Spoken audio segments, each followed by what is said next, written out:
ಎಲ್ಲರಿಗೂ ನಮಸ್ಕಾರ. ಶುಭ ಜ್ಯೋತಿಷ್ಯ ಯೂಟ್ಯೂಬ್ ಚಾನಲ್ಗೆ ತಮಗೆಲ್ಲರಿಗೂ ಕೂಡ ಪ್ರೀತಿಯ ಸ್ವಾಗತ. 2026ನೇ ವರ್ಷದ ಮೇ ತಿಂಗಳ ಮಿಥುನ ರಾಶಿಯವರ ರಾಶಿ ಭವಿಷ್ಯ ಹೇಗಿರುತ್ತೆ, ಈ ಮಿಥುನ ರಾಶಿಯವರಿಗೆ ಮೇ ತಿಂಗಳಲ್ಲಿ ಯಾವೆಲ್ಲ ಶುಭ ಫಲಗಳು ದೊರೆಯುತ್ತೆ, ಯಾವೆಲ್ಲ ಅಶುಭ ಫಲಗಳು ಬರಲಿದೆ, ಆ ಅಶುಭ ಫಲಗಳಿಗೆ ಪರಿಹಾರಗಳೇನು ಎಂಬುದರ ಬಗ್ಗೆ ಈ ವಿಡಿಯೋದಲ್ಲಿ ನಾನು ನಿಮಗೆ ತಿಳಿಸ್ತಾ ಹೋಗ್ತೀನಿ. ಬನ್ನಿ. ಅದಕ್ಕೂ ಮುನ್ನ ನೀವೇನಾದರೂ ಮಿಥುನ ರಾಶಿಯವರಾಗಿದ್ದರೆ, ದೇವರು ಮತ್ತು ಜ್ಯೋತಿಷ್ಯ ಶಾಸ್ತ್ರವನ್ನು ನಂಬುವುದಾದರೆ ಈ ವಿಡಿಯೋಗೆ ಈಗಲೇ ಒಂದು ಲೈಕ್ ಕೊಡಿ ಮತ್ತು ತಪ್ಪದೇ ನಮ್ಮ ಶುಭ ಜ್ಯೋತಿಷ್ಯ ಯೂಟ್ಯೂಬ್ ಚಾನಲನ್ನು ಸಬ್ಸ್ಕ್ರೈಬ್ ಮಾಡಿ. ಈ ವಿಡಿಯೋನ ಎಲ್ಲ ಮಿಥುನ ರಾಶಿಯವರಿಗೂ ಕೂಡ ಶೇರ್ ಮಾಡಿ. ಮಿಥುನ ರಾಶಿಯಲ್ಲಿ ಆಗಿರುವಂತಹ ಮೇ ತಿಂಗಳ ಗ್ರಹ ಸ್ಥಿತಿ ಮತ್ತು ರಾಶಿ ಬದಲಾವಣೆ ಬಗ್ಗೆ ಮೊದಲಿಗೆ ನೋಡೋಣ. ಈ ತಿಂಗಳಲ್ಲಿ ಪ್ರಮುಖವಾಗಿ ಬುಧ ಗ್ರಹ ಮತ್ತು ಶುಕ್ರ ಗ್ರಹ ಈ ಚಲನೆಗಳಲ್ಲಿ ಬದಲಾವಣೆ ಆಗತ್ತೆ. ಬುಧ ಗ್ರಹ ನಿಮ್ಮ ರಾಶಿಯ ಅಧಿಪತಿ ಆಗಿರೋದ್ರಿಂದ ಅದರ ಬದಲಾವಣೆ ಕೂಡ ನಿಮ್ಮ ನಿರ್ಧಾರಗಳು, ಮಾತು ಮತ್ತು ವ್ಯವಹಾರಗಳ ಮೇಲೆ ಹೆಚ್ಚು ಪ್ರಭಾವ ಅನ್ನೋದನ್ನು ಬೀರುತ್ತೆ. ಇನ್ನು ಶುಕ್ರ ಗ್ರಹ ಸಂಬಂಧಗಳು, ಪ್ರೀತಿ ಮತ್ತು ಆರ್ಥಿಕ ವಿಷಯಗಳಲ್ಲಿ ಸುಧಾರಣೆಯನ್ನು ತರಬಹುದು. ಮೇ ಮಧ್ಯಭಾಗದ ನಂತರ ನಿಮ್ಮ ಜೀವನದಲ್ಲಿ ಸ್ಪಷ್ಟವಾದ ಬದಲಾವಣೆ ಅನ್ನೋದು ಕಾಣಿಸ್ಕೊಳ್ಳುತ್ತೆ. ಈ ಮಿಥುನ ರಾಶಿಯವರ ಉದ್ಯೋಗ ಮತ್ತು ವ್ಯವಹಾರ ಹೇಗಿರುತ್ತೆ ಈ ಮೇ ತಿಂಗಳ ಮಾಸ ಭವಿಷ್ಯದಲ್ಲಿ ಅಂತ ನೋಡೋದಾದರೆ, ಮೇ ತಿಂಗಳ ಮೊದಲ ಭಾಗದಲ್ಲಿ ಕೆಲಸದಲ್ಲಿ ಸ್ವಲ್ಪ ಒತ್ತಡ ಇರುತ್ತೆ. ಆದರೆ ರಾಶಿ ಬದಲಾವಣೆಯ ನಂತರ ಹೊಸ ಅವಕಾಶಗಳು ಬರುತ್ತೆ. ಬಡ್ತಿ ಅಂದರೆ ಪ್ರಮೋಷನ್ ಆಗೋದು, ಸ್ಯಾಲ್ರಿ ಜಾಸ್ತಿ ಆಗೋದು, ಸಂಬಳ ಹೆಚ್ಚಾಗುವಂತಹ ಸಾಧ್ಯತೆ ಇರುತ್ತೆ. ಇನ್ನು ವ್ಯವಹಾರದಲ್ಲಿ ನೋಡೋದಾದರೆ ಹೊಸ ಸಂಪರ್ಕಗಳು ಲಾಭನ ಈ ರಾಶಿಯವರಿಗೆ ತಂದುಕೊಡುತ್ತೆ. ಪಾಲುದಾರಿಕೆಯಲ್ಲಿ ನೀವು ಎಚ್ಚರಿಕೆ ಇರಬೇಕು, ಹುಷಾರಾಗಿರಿ. ಈ ಉದ್ಯೋಗ ಮತ್ತು ವ್ಯವಹಾರದಲ್ಲಿ ಹೇಗಿರುತ್ತೆ ಅಂತ ನೋಡೋದಾದರೆ 15ನೇ ತಾರೀಕಿನ ತನಕ ಸ್ವಲ್ಪ ಒತ್ತಡಗಳಿರುತ್ತೆ, ಸ್ವಲ್ಪ ಟೆನ್ಷನ್ಸ್ ಇರುತ್ತೆ. ಹಾಗೆಯೇ ನೀವು ಯಾವುದೇ ಅವಕಾಶ ಬಂದರೂ ಕೂಡ ಯೋಚನೆ ಮಾಡಬೇಕಾಗತ್ತೆ. ಆದರೆ 15ನೇ ತಾರೀಕಿನ ನಂತರ ನಿಮ್ಮ ರಾಶಿಯಲ್ಲಿ ನಿಮ್ಮ ಜೀವನ ಯೂಟರ್ನ ತಗೊಳ್ಳುತ್ತೆ. ಅಂದರೆ ನಿಮ್ಮ ಒತ್ತಡ ಕಡಿಮೆ ಆಗುತ್ತೆ, ಯಾವುದಾದ್ರೂ ಹೊಸ ಅವಕಾಶಗಳು ಬರುತ್ತೆ. ಆ ಅವಕಾಶಗಳನ್ನ ನೀವೇನಾದರೂ ಬಳಸ್ಕೊಂಡ್ರಿ ಅಂದರೆ ಖಂಡಿತವಾಗಿಯೂ ಕೂಡ ಒಳ್ಳೆಯದಾಗತ್ತೆ. ಇನ್ನು ನೀವು ಮಾಡ್ತಿರುವಂಥ ಕೆಲಸದಲ್ಲಿ ಪ್ರಮೋಷನ್ ಆಗೋದು, ಸ್ಯಾಲ್ರಿ ಜಾಸ್ತಿ ಆಗೋದು, ಇದರಿಂದ ನಿಮಗೆ ಹಣಕಾಸಿನ ಸಂಪರ್ಕ ಜಾಸ್ತಿ ಆಗೋದು, ಈ ರೀತಿಯಾಗಿ ಆಗತ್ತೆ. ಇನ್ನು ಪಾಲುದಾರಿಕೆಯನ್ನು ಯಾವುದೇ ಕಾರಣಕ್ಕೂ ಮಾಡೋಕ್ಕೆ ಹೋಗಲೇಬೇಡಿ. ಇನ್ನು ಆರ್ಥಿಕ ಪರಿಸ್ಥಿತಿ ಅಂದರೆ ಹಣಕಾಸಿನ ವ್ಯವಹಾರ ಹೆಂಗಿರುತ್ತೆ ಅಂತ ನೋಡೋದಾದರೆ, ನಿಮಗೆ ಸ್ಯಾಲ್ರಿ ಜಾಸ್ತಿ ಆಗೋ ಕಾರಣಗಳಿಂದ ತಿಂಗಳ ಆರಂಭದಲ್ಲಿ ಖರ್ಚು ಹೆಚ್ಚಾಗುತ್ತೆ. ಸ್ಟಾರ್ಟಿಂಗ್ 15 ದಿನ ಏನಿದೆಯೋ ಮೇ ತಿಂಗಳಲ್ಲಿ 15ನೇ ತಾರೀಕಿನ ತನಕ ಇವಾಗ ನಿಮಗೆ ಜಾಸ್ತಿ ಖರ್ಚಿರುತ್ತೆ. ನೀವು ಅಂದ್ಕೊಂಡೇ ಇರೋದಿಲ್ಲ ಅಷ್ಟು ಖರ್ಚನ್ನು ಮಾಡ್ತಿದ್ದೀರಾ. ಆದರೆ 15ನೇ ತಾರೀಕಿನ ನಂತರ ಹಣದ ಪ್ರವಾಹ ತುಂಬ ಸುಧಾರಿಸುತ್ತೆ.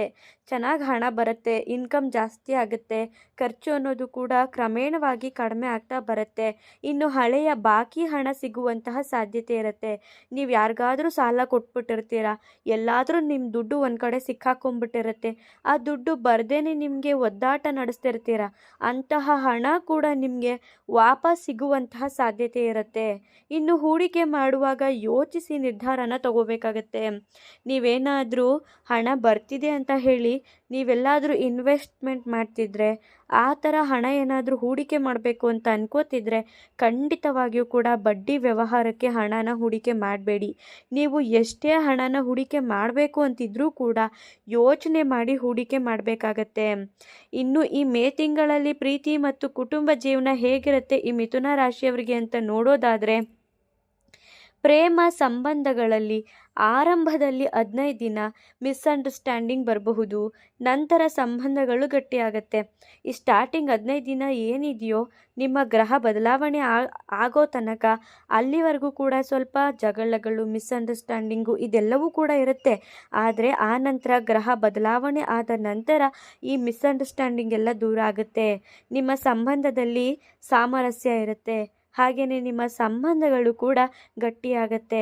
ಇನ್ನು ಮದುವೆ ಆಗಿರೋರ್ಗೆ ಹೇಗಿರುತ್ತೆ ಅಂತ ನೋಡೋದಾದರೆ, ಸಂಗಾತಿಯಿಂದ ಸಹಕಾರ ಹೆಚ್ಚಾಗತ್ತೆ. ನಿಮ್ಮ ಪಾರ್ಟ್ನರ್ಸ್ ನಿಮಗೆ ಕಷ್ಟಕ್ಕೆ ಬೆನ್ನೆಲುಬಾಗಿ ನಿಲ್ತಾರೆ. ನಿಮ್ಮ ಪಾರ್ಟ್ನರ್ಸ್ಗೂ ಕೂಡ ಒಳ್ಳೆ ಕೆಲಸ ಸಿಗೋದು, ಅವರಿಂದನೂ ಕೂಡ ಇನ್ಕಮ್ ಬರೋದು, ಇದರಿಂದ ನಿಮ್ಮ ಆರ್ಥಿಕ ಮಟ್ಟ ಸುಧಾರಿಸೋದು ಈ ರೀತಿಯಾಗಿ ಆಗತ್ತೆ. ಇನ್ನು ಕುಟುಂಬದ ಬಗ್ಗೆ ನೋಡೋದಾದರೆ ಶುಭ ಕಾರ್ಯಕ್ರಮಗಳ ಸೂಚನೆ ಇದೆ. ನಿಮ್ಮ ಕುಟುಂಬದಲ್ಲಿ ಯಾವುದಾದ್ರೂ ಒಂದು ಶುಭ ಕಾರ್ಯನ ನೀವು ಮಾಡಬಹುದು. ಇಂಥ ಸೂಚನೆ ಕೂಡ ಈ ರಾಶಿಯವರಿಗೆ ಕಾಣ್ತಿದೆ. ಇನ್ನು ಆರೋಗ್ಯ ಹೇಗಿರುತ್ತೆ ಅಂತ ನೋಡೋದಾದರೆ ಮೇ ಮೊದಲ ಭಾಗದಲ್ಲಿ ಒತ್ತಡ, ತಲೆನೋವು ನಿಮಗೆ ಕಾಣಿಸ್ಕೊಬಹುದು. ಆದರೆ ಮೇ ಅರ್ಧದ ನಂತರ ಆರೋಗ್ಯದಲ್ಲಿ ಸುಧಾರಣೆ ಕಾಣಿಸುತ್ತೆ. ಆಹಾರ ಮತ್ತು ನಿದ್ರೆ ಕಡೆಗೆ ನೀವು ಹೆಚ್ಚಿನ ಗಮನ ಕೊಡಬೇಕಾಗತ್ತೆ. ಈ ಒತ್ತಡ, ಟೆನ್ಷನ್ಸ್ ಇವೆಲ್ಲನೂ ಕೂಡ ಬಿಟ್ಬಿಡಿ. ಆಗ ತಲೆನೋವು ಕೂಡ ಬರೋದಿಲ್ಲ. ಇದರಿಂದ ನಿಮ್ಮ ಆರೋಗ್ಯ ಕೂಡ ತುಂಬ ಚೆನ್ನಾಗಿರುತ್ತೆ. ವಿದ್ಯಾರ್ಥಿಗಳ ಬಗ್ಗೆ ನೋಡೋದಾದರೆ ವಿದ್ಯಾರ್ಥಿಗಳು ಇವ್ರ ಬಗ್ಗೆ ನೋಡೋದಾದರೆ ಮೇ 15ನೇ ತಾರೀಕಿನ ನಂತರ ಈ ರಾಶಿಯ ವಿದ್ಯಾರ್ಥಿಗಳಿಗೆ ಕಾನ್ಸಂಟ್ರೇಷನ್ ಜಾಸ್ತಿ ಆಗುತ್ತೆ. ಪರೀಕ್ಷೆಯಲ್ಲಿ ಒಳ್ಳೆ ಫಲಿತಾಂಶನೇ ನೀವು ಎಕ್ಸ್ಪೆಕ್ಟ್ ಮಾಡಬಹುದು. ನಿಮ್ಮ ಗಮನ ಗ್ರಹಿಕೆ ಅನ್ನೋದು ಹೆಚ್ಚಾಗ್ತಾ ಹೋಗುತ್ತೆ. ಇದರಿಂದ ನೀವು ಚೆನ್ನಾಗಿ ವಿದ್ಯಾಭ್ಯಾಸನ ನಡೆಸ್ಕೊಂಡು ಹೋಗ್ತೀರಾ. ಇದರಿಂದ ಒಳ್ಳೆ ಫಲಿತಾಂಶನ ನೀವು ಈ ತಿಂಗಳಲ್ಲಿ ಎಕ್ಸ್ಪೆಕ್ಟ್ ಮಾಡಬಹುದು. ಇನ್ನು ಈ ರಾಶಿಯವರು ಯಾವ್ಯಾವ ವಿಷಯಗಳಲ್ಲಿ ಜಾಗ್ರತೆಯಿಂದ ಇರಬೇಕು ಈ ತಿಂಗಳಲ್ಲಿ ಅಂತ ನೋಡೋದಾದರೆ ಬೇಗ ನಿರ್ಧಾರನ ತಗೊಳ್ಳೋಕೆ ಹೋಗಬೇಡಿ. ಯಾವುದೇ ವಿಷಯ ಆಗಲಿ, ಮೊದಲೇ ಹೇಳ್ದ ಹಾಗೆ ಹೂಡಿಕೆ ಮಾಡಬೇಕಾದ್ರೆ ಗಮನ ಕೊಡಿ ಅಂತ ಹೇಳಿದೆ. ಅದೇ ರೀತಿಯಾಗಿ ಯಾವುದೇ ವಿಷಯದಲ್ಲೂ ಕೂಡ ಡಿಸಿಷನ್ನ ನೀವು ಆತುರವಾಗಿ ನಿರ್ಧಾರನ ಮಾಡಬೇಡಿ. ನಿಧಾನವಾಗಿ ಸುಧಾರಿಸ್ಕೊಂಡು ನಾನು ಈ ದಾರಿಲಿ ನಡೆದ್ರೆ ಸರಿಯಾಗಿರುತ್ತಾ, ಈ ದಾರಿಲಿ ನಡೆದೇ ಇದ್ದರೆ ಸರಿಯಾಗುತ್ತಾ ಅಂತ ಯೋಚನೆ ಮಾಡಿ ಆ ನಂತರ ನಿರ್ಧಾರನ ತಗೋಬೇಕಾಗತ್ತೆ. ಹೊಸ ಒಪ್ಪಂದಗಳಲ್ಲಿ ಸಣ್ಣ ಅಕ್ಷರಗಳನ್ನು ಗಮನಿಸಬೇಕಾಗತ್ತೆ. ನೀವೇನಾದರೂ ಸೈಟ್ ತಗೋತಿದ್ರೆ ಅಥವಾ ಏನಾದರೂ ಮನೆ ಕಟ್ಟಿಸ್ಬೇಕು ಅಂತ ಇದ್ದರೆ ಆ ಪೇಪರ್ಸ್ಗಳನ್ನೆಲ್ಲ ನೀವು ಸರಿಯಾಗಿ ಸ್ಟಡಿ ಮಾಡಬೇಕಾಗತ್ತೆ. ಏನಾದರೂ ಹೊಸದಾಗಿ ಪಾರ್ಟ್ನರ್ಶಿಪ್ ವ್ಯವಹಾರ ಮಾಡ್ತಿದ್ರೆ ಅದ್ರ ಕಡೆನೂ ಕೂಡ ತುಂಬ ಗಮನ ಕೊಟ್ಟು ನೀವು ಆ ನಂತರ ನೀವು ನಡೆಸ್ಕೊಬೇಕಾಗತ್ತೆ. ಇನ್ನು ಕೋಪ ಅನ್ನೋದನ್ನು ನೀವು ನಿಯಂತ್ರಣದಲ್ಲಿ ಇಟ್ಕೊಬೇಕಾಗತ್ತೆ. ಕೋಪದಿಂದ ಕೈಯಲ್ಲೇನಾದರೂ ಬುದ್ಧಿ ಕೊಟ್ಟರೆ ಖಂಡಿತವಾಗಿಯೂ ಕೂಡ ಎಲ್ಲನೂ ಕಳ್ಕೊಂಡ್ಬಿಡ್ತೀರ. ಹಾಗಾಗಿ ಕೋಪನ ನೀವು ಕಡಿಮೆ ಮಾಡಿಕೊಂಡು ತಾಳ್ಮೆಯಿಂದ ವ್ಯವಹಾರನ ಮಾಡಿ. ಇನ್ನು ಏನೇನು ಪರಿಹಾರಗಳನ್ನ ಮಾಡ್ಕೊಬೇಕು ಅಂತ ನೋಡೋದಾದರೆ ಬುಧವಾರ ವಿಷ್ಣು ದೇವರಿಗೆ ಪೂಜೆ ಮಾಡ್ಕೊಳ್ಳಿ. ಹಸಿರು ಬಣ್ಣದ ವಸ್ತ್ರನ ಧರಿಸ್ಕೊಳ್ಳೋದು ನಿಮಗೆ ಒಳ್ಳೆಯದಾಗತ್ತೆ. ಓಂ ಬುಧಾಯ ನಮಃ ಅಂತ ಮಂತ್ರನ ಜಪಿಸ್ಕೊಂಡ್ರೆ ನೀವು ಈ 3 ಕೆಲಸನ ಮಾಡಿಕೊಂಡ್ರೆ ಖಂಡಿತವಾಗಿಯೂ ಕೂಡ ನಿಮಗಿರುವಂತಹ ಅಶುಭ ಫಲಗಳು ಕೂಡ ಕಡಿಮೆ ಆಗುತ್ತೆ, ಶುಭ ಫಲಗಳೇ ಹೆಚ್ಚಾಗತ್ತೆ. ನೋಡಿದ್ರಲ್ಲ, 2026ನೇ ವರ್ಷದ ಮೇ ತಿಂಗಳು ಮಿಥುನ ರಾಶಿಯವರಿಗೆ ಆರಂಭದಲ್ಲಿ ಸವಾಲುಗಳನ್ನ ಕೊಟ್ಟರೂ ಕೂಡ ನಂತರ ಈ ರಾಶಿ ಬದಲಾವಣೆಗಳಿಂದ ಉತ್ತಮ ಫಲಿತಾಂಶಗಳನ್ನ ಕೊಡ್ತಾರೆ. ಈ 15ನೇ ತಾರೀಕಿನ ನಂತರ ಈ ತಿಂಗಳು ಮಧ್ಯಭಾಗದ ನಂತರ ನಿಮ್ಮ ಜೀವನದಲ್ಲಿ ಒಳ್ಳೆಯ ತಿರುವು ಕೂಡ ಬರುತ್ತೆ. ನೋಡಿದ್ರಲ್ಲ ಈ ತಿಂಗಳು ಹೇಗಿತ್ತು ಅಂತ. ನಿಮ್ಮದು ಕೂಡ ಮಿಥುನ ರಾಶಿಯಾಗಿದ್ದರೆ ದಯವಿಟ್ಟು ಈ ವಿಡಿಯೋನ ಲೈಕ್ ಮಾಡಿ, ಮಿಥುನ ರಾಶಿ ಅಂತ ಕಮೆಂಟ್ ಮಾಡಿ. ಮುಂದಿನ ಹೊಸ ವಿಡಿಯೋದಲ್ಲಿ ಸಿಗೋಣ. ಅಲ್ಲಿವರೆಗೂ ನೋಡ್ತಾ ಇರಿ ನಮ್ಮ ಚಾನಲ್. ಧನ್ಯವಾದಗಳು.